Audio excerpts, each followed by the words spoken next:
ఇలా చెప్పండి. పోనీ నేను ఈరోజు కూడా నేను రమ్మంటే ఈరోజు కూడా మీరు సిద్ధమంటే అదేది మన ప్రెస్ క్లబ్కు సోమాజిగూడ ప్రెస్ క్లబ్కి వస్తా. నేను కట్టుబడి ఉన్నా. ఎందుకంటున్నా టైం చెప్పంటే 4 గంటలుగా పోనీ 5 గంటలకు ఫైన్, 5ంటికి నేను వస్తా. మీరు దీనికి సిద్ధం. మీరు ముందు చెప్పాలి. ఏమని చెప్పాలి? 5 గంటలకు మేము వస్తున్నామని చెప్పండి. నేను రుజువు చేస్తే మీరేం చేస్తారు? నేను రుజువు చేయలేకపోతే నేను రాజీనామా చేస్తాను. మీరేం చేస్తారో చెప్పండి. మీరు రాజీనామాలు చేస్తారా? ఎమ్మెల్యే పదవులకు బీఆర్ఎస్ పార్టీని రద్దు చేస్తారా? కేసీఆర్ పార్టీని రద్దు చేస్తాడా? నేను ఎందుకు ఇంత నిక్కచ్చిగా మాట్లాడుతూ ఉన్నా? మీరే ఎంట్రీ వాళ్ళు అసలు ఏం మాట్లాడింది దీనికి సమాధానం రాసుకొని తీసుకొని రండి. మీరు ప్రెస్ క్లబ్ కాడికి రండి. నేను రాజీనామా సిద్ధంగా ఉన్నా. మీరేం చేస్తారో చెప్పాలి కదా. పౌరుషం ఉందా, రోషం ఉందా, సిగ్గుందా, సెర ఉందా, చీము రక్తం అని మాట్లాడారు. మిస్టర్ హరీష్ రావు, కేటీఆర్ ఇవాళ ఇది మాట్లాడుతున్నారు. మరి ఆనాడు పాలమూరు పౌరుషం, రోషం, చీము రక్తం ఉంది కాబట్టే ఇచ్చిన మాట కడుపడి 3.5 సంవత్సరాల మంత్రి పదవికి, ఎమ్మెల్యే పదవికి రాజీనామా చేసిన.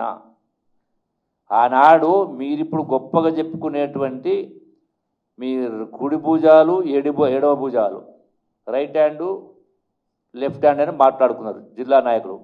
ఒక్క సీటు లేకుండే, ఒక ఎమ్మెల్యే సీటు లేకుండే, ఒక ఎంపీ సీట్ లేదు, ఒక ఎంపీటీసీ లేడు, ఒక జడ్పీటీసీ లేకుండే. నేను ఆనాడు రాజీనామా చేసిన తర్వాత జిల్లాల పాదయాత్ర వేసి మీరు అధికారంలో బీఆర్ఎస్ అధికారం రావడానికి పాలమూరులో 7 సీట్లు వచ్చినాయి.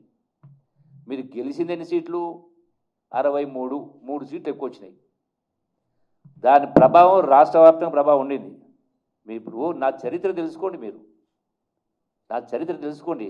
నేను ఏదో ఆషామాషిగా మీదగా పూటకో మాట అబద్ధాలు మాట్లాడి వ్యవహారం చేసుకోవడానికి కాదు. నేను మాట మాట్లాడంటే దానికి కట్టుబడి ఉంటా. ఇప్పటిదాకా ఉన్నా, రేపుడు ఉంటా, ఇప్పుడు ఉంటా, రేపుడు ఉంటా. ఎనీ ఇష్యూ మీరు సిగ్గుతప్పిన మాటలు మాట్లాడుకుంటూ మళ్ళీ నాకు పౌరుషం లేదు, రోషం లేదు మాట్లాడితే నేను అందుకే చెప్తున్నా. ఇప్పుడు ఈరోజు కూడా నిన్న ఏం జరిగింది? నేను గాంధీ భవన్లో నాకు ఈరోజు నిన్న డ్యూటీ ఉండింది కాబట్టి వచ్చిన ప్రజల యొక్క దరఖాస్తు తీసుకుంటా ఉన్నా. అక్కడికి వెళ్ళి బయలుదేరామని. ఇంతలోపే అక్కడ ఉన్నటువంటి హరీష్ రావు అదేది టీఆర్ఎస్ భవన్కి వెళ్ళి అమరవీరుల స్తూపం కాడికి బయలుదేరిండు అన్నాడు. నేను ఇమీడియట్గా ప్రెస్ వాళ్ళకి చెప్పిన, నేను కూడా అమరవీరుల స్తూపం కాడికి వస్తున్నా అని చెప్పిన. సరే, ఈ మధ్యలోనే అంతకంటే నాకంటే ముందు మంత్రులు మీటింగ్ పెట్టినారు అక్కడ. సో వాళ్ళు వెయిట్ చేసిపోయినారు. నేను వచ్చిన సరే ఈ మధ్యలో అరెస్ట్ చేసినాడు.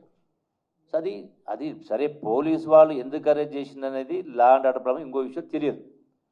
కానీ తెలంగాణ భవన్ రాలేదు కాబట్టి ఆ వంక చూపించి అంటే నాకేమైనా బేషజాలు ఉన్నాయా? అట్లా ఉంటే నేను మళ్ళీ ఇప్పుడు ఎందుకు ప్రెస్ మీట్ పెడతా? మళ్ళీ రమ్మని ఎందుకు చెప్తున్నా? క్వశ్చన్ ఆఫ్ నేను అబద్ధాలు చెప్పటోని కాదు, నా ఆత్మగౌరవం, క్వశ్చన్ ఆఫ్ సెల్ఫ్ రెస్పెక్ట్. మీరు ఏదో నోరు దించుకొని అబద్ధాలు మాట్లాడి చీము రక్తం పరుషంత మాత్రాన నిజాలు అబద్ధాలు కావు, అబద్ధాలు నిజాలు కావు. I stand by my word.